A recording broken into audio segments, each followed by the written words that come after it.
Alright, welcome back to the third part of this series entitled Sights and Sounds. Now, like the last part, I'm not even going to do an intro, let's get right into it. Insomniac had their art, animation and sound teams on hand to discuss how everybody has brought the characters and the worlds of Rift Apart to life. Art director Grant Hollis kicked things off by delving a little deeper into how old heroes are returning and how a new generation should delight us with some fresh, furry faces. When it came to Clank, we started looking at him and how we could redefine him or update him. We wanted to make sure that we kept the iconic forms and really focused on new materials for him, Hollis tells me. Clank has given us an opportunity to really show off real-time reflections, as he's made out of stainless steel, which has more stretched reflections. So our big goal with him was just the visual fidelity of that effect. Meanwhile, Ratchet was given a broader range of facial expressions, which required a full resculpt of his melon. What they ended up with had a lot of charm, and the fur was feeling very filmic, but at the same time, Hollis & Co. wanted to make sure that his new visage retained his go-getter attitude.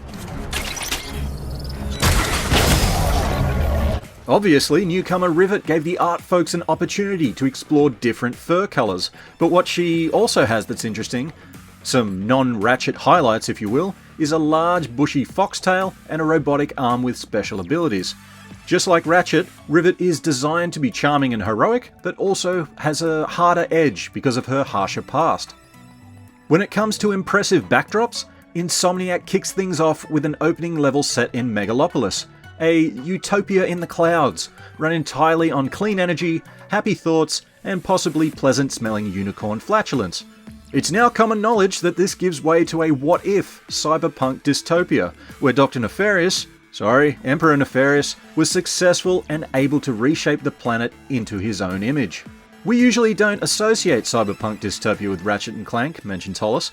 It's a fun and charming franchise, so of course we had to add our own spin to this. Your enemies in Nefarious City therefore have this sort of 1950s retro flying saucer vibe, and the robots of this civilization attend a propaganda dance club with depressing beats. Moving along, I am given some more insights from Lindsay Thompson, Senior Cinematic Animator. Obviously, this is the highest quality character performance animation Insomniac's ever produced. We're talking blend shape based facial rigs, and the game will just seamlessly cinematically transition us to keep us weaving from these blockbuster moments to gameplay instantly.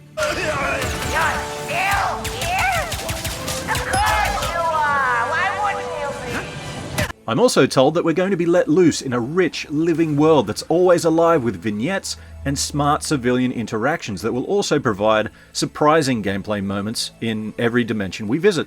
Adding a new hero to our game really gave us the opportunity to push our rigs and models like never before, Thompson tells me.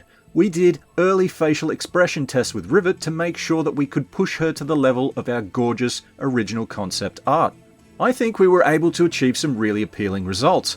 We set the standard for our animation team and built resources to make sure that this level of quality was cohesive throughout the entire game. Nothing can be fixed.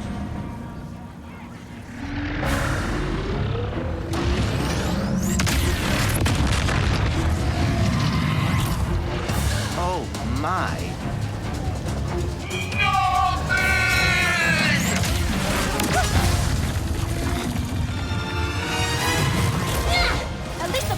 Taken care of. Please focus on the grinding. He's bringing the whole place down. Junk ahead.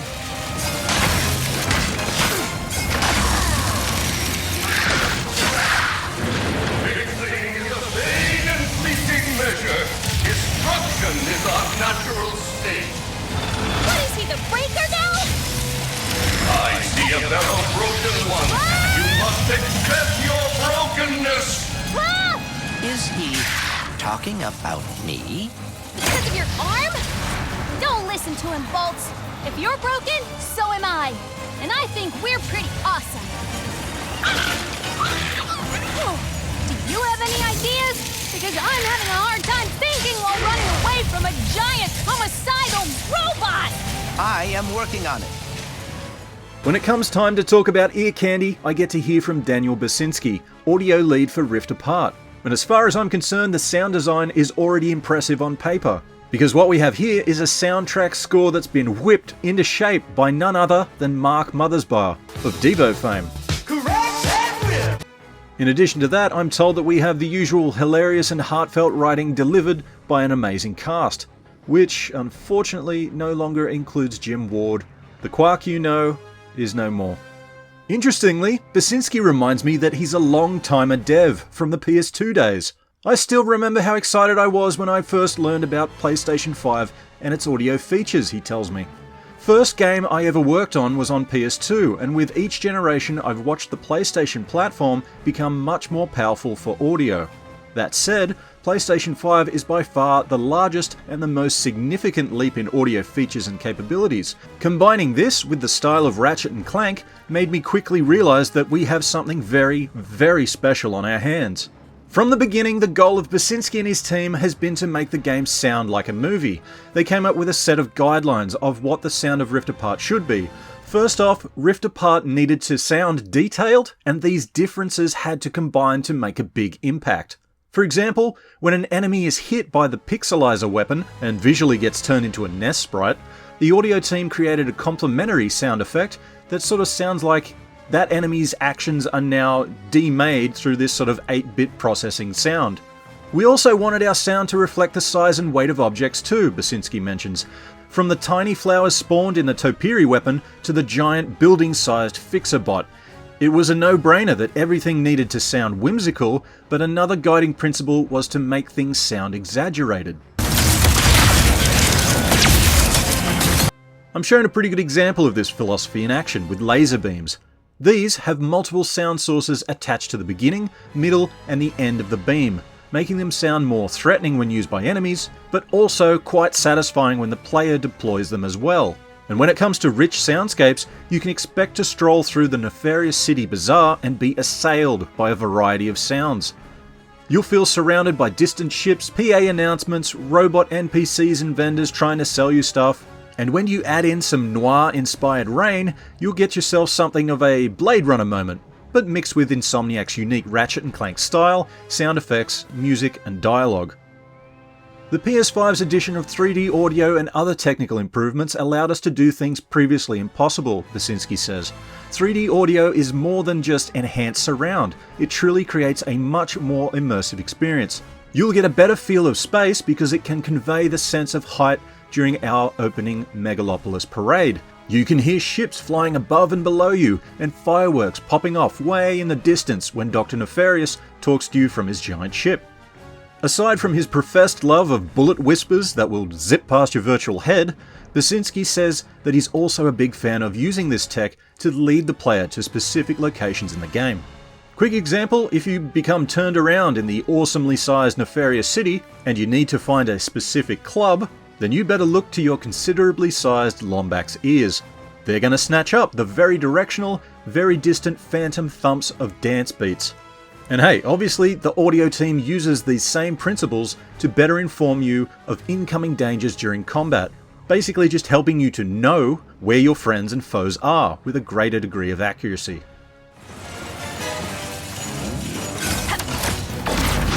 Mine's collapsed. Great.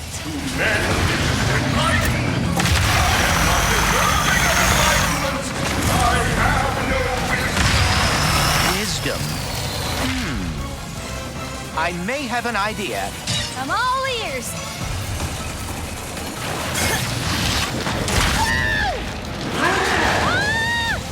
I am broken. I cannot fix. I cannot be fixed. Don't fall, don't fall, don't fall!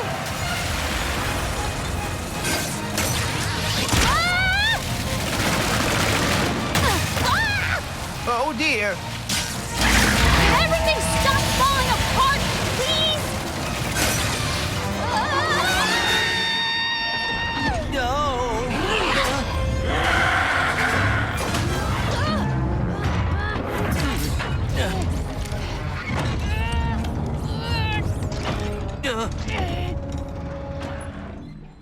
When my chat with Insomniac changes to visuals, I once again get to pick the brains of core tech director Mike Fitzgerald.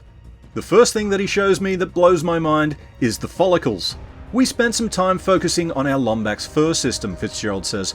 We can carefully detail different depths and coarseness of the fur across a character, directions the hair is groomed in, it also responds to different lighting conditions, plus it can get wet and clump up, or be affected by wind as well.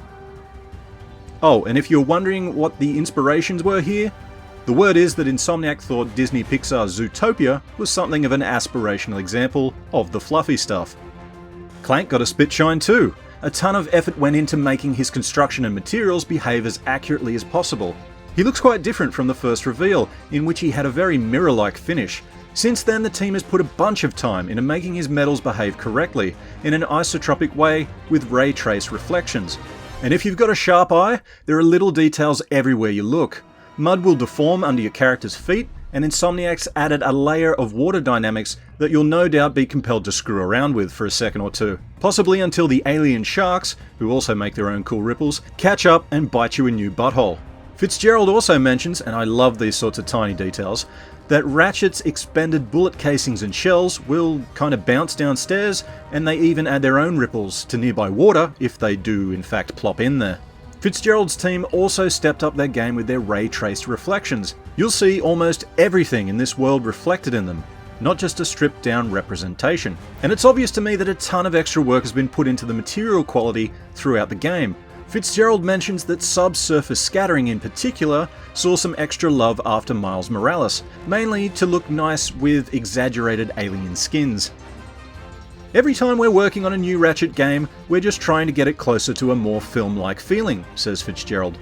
Not realistic, but hyper-real, trying to get it to feel more like a Pixar movie. We also keep pushing to have better and better materials, so that they start to read more like the actual materials they are. We're always kind of pushing towards stop-motion movies, like Leica film, because those are all real materials. Everything is miniatures and the camera is real world, so there's this exaggerated feeling of cloth feeling more like cloth, and metal feeling more like metal than it would normally.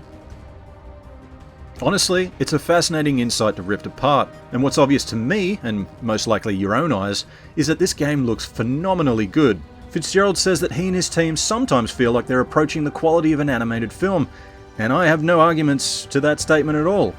This game is a looker, and it's going to justify the cost of your TV the size of Texas. I for one can't wait to see, hear and play the end result.